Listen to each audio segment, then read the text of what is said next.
choking dog. Come on, move it, idiot. Joanne beat impatiently on the steering wheel of her Mercedes sports car. How stupid to get caught up in the rush hour. She had planned to leave work early this afternoon at 3 o'clock to give herself a chance to relax and have a bath before going out to a meeting of her local tennis club. But just at 10 to 3, a client had arrived, and it was 2 hours before she had finished dealing with the man. When she came out of her office, all the other staff in the Highlight Advertising Agency had already left. Now she was stuck in a traffic jam in central Birmingham at 5:30, and at 6:30 she was expected to be chairing a meeting of the tennis club. There would be no time for any hot bath. Ahead of her, the traffic was moving at last, and she swung quickly out into the center lane to turn right and raced the last half mile through the quiet suburban streets to her house. Pulling up on the driveway, she leaped out of the car and ran for the house. As she opened the door, she nearly tripped over Sheba, who was standing behind it. "Hey, Sheba, hello," she said, bending down to stroke the large Alsatian dog's head. "I've got no time for you now, but I'll take you out as soon as I get back from the tennis club." It was then that she noticed something worrying about the dog. Sheba seemed to be coughing or choking, her stomach pumping repeatedly as if she was trying to vomit something up. She was obviously in real discomfort and could hardly breathe. Her sad eyes gazed up at Joanne helplessly. "Oh, damn, this is all I need now," said Joanne to herself, dropping her briefcase and bending down to take a closer look. "A sick dog, today of all days." On closer examination, Sheba did look very sick, and Joanne realized she would have to take her down to the vet immediately. Luckily, the vet's surgery was only a few streets away, and Joanne quickly loaded the dog, still coughing and choking, into her car for the short drive. When she got there, the surgery was just about to close for the day. Luckily, Dr. Stern had not left yet, and when he saw the state of Sheba, he brought her quickly into his office. "It looks like something is stuck in her throat," said Dr. Stern. "It shouldn't take me too long to get it out." "Listen, doctor, I'm really in a rush to get to a meeting. Can I leave her with you and go and get changed? I'll be back in 10 minutes to pick her up. Then I'll take her on to the meeting with me. Is that okay?" "Sure," said the doctor. "You get going. I'll see you in 10 minutes. Joanne jumped back into her car again and made the quick trip round to her house in a couple of minutes.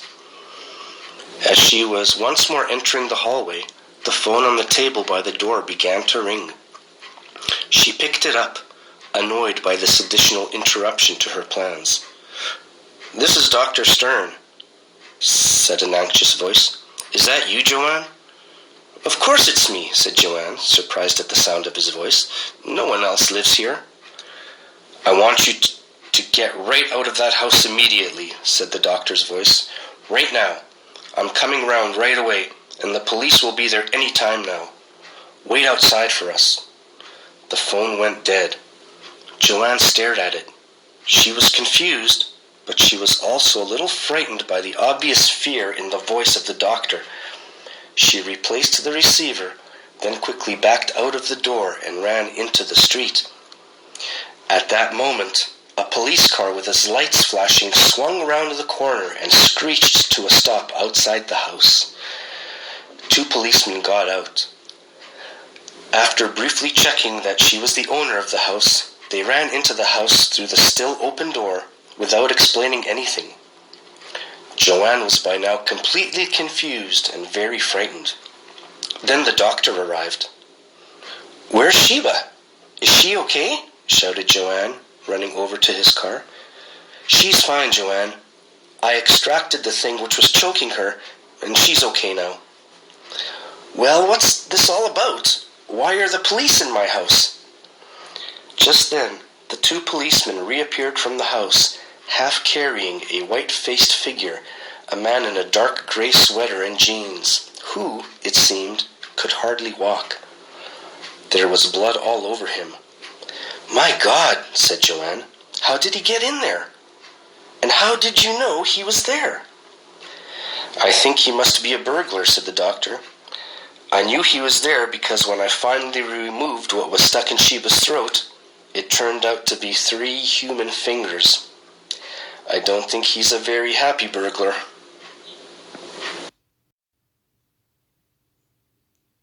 The Hitchhiker. As Andrea turned off the motorway onto the road to Brockburn, the small village in which she lived, it was 4 o'clock in the afternoon, but already the sun was falling behind the hills. At this time in December, it would be completely dark by 5 o'clock. Andrea shivered. The interior of the car was not cold, but the trees bending in the harsh wind and the patches of yesterday's snow still heaped in the fields made her feel chilly inside. It was another 10 miles to the cottage where she lived with her husband, Michael, and the dim light and wintry weather made her feel a little lonely. She would have liked to listen to the radio, but it had been stolen from her car when it was parked outside her office in London about 2 weeks ago, and she had not got around to replacing it yet. She was just coming out of the little village of Mickley when she saw the old lady standing by the road with a crude handwritten sign saying Brockburn in her hand. Andrea was surprised. She had never seen an old lady hitchhiking before. However, the weather and the coming darkness made her feel sorry for the lady, waiting hopefully on a country road like this with little traffic. Normally, Andrea would never pick up a hitchhiker when she was alone, thinking it was too dangerous. But what was the harm in doing a favor for a little old lady like this? Andrea pulled up a little way down the road, and the lady, holding a big shopping bag, hurried over to climb in the door which Andrea had opened for her. When she did get in, Andrea could see that she was not, in fact, so little. Broad and fat, the old lady had some difficulty climbing in through the car door with her big bag, and when she had got in, she more than filled the seat next to Andrea. She wore a long, shabby old dress, and she had a yellow hat pulled down low over her eyes. Panting noisily from her effort, she pushed her big brown canvas shopping bag down onto the floor under her feet and said in a voice which was almost a whisper, "Thank you, dearie. I'm just going to Brockburn." "Do you live there?" asked Andrea, thinking that she had never seen the old lady in the village in the 4 years she had lived there herself. "No, dearie," answered the passenger in her soft voice. "I'm just going to visit a friend. He was supposed to meet me back there at Mickley, but his car won't start, so I decided to hitchhike. There isn't a bus until 7, and I didn't want to wait. I knew some kind soul would give me a lift."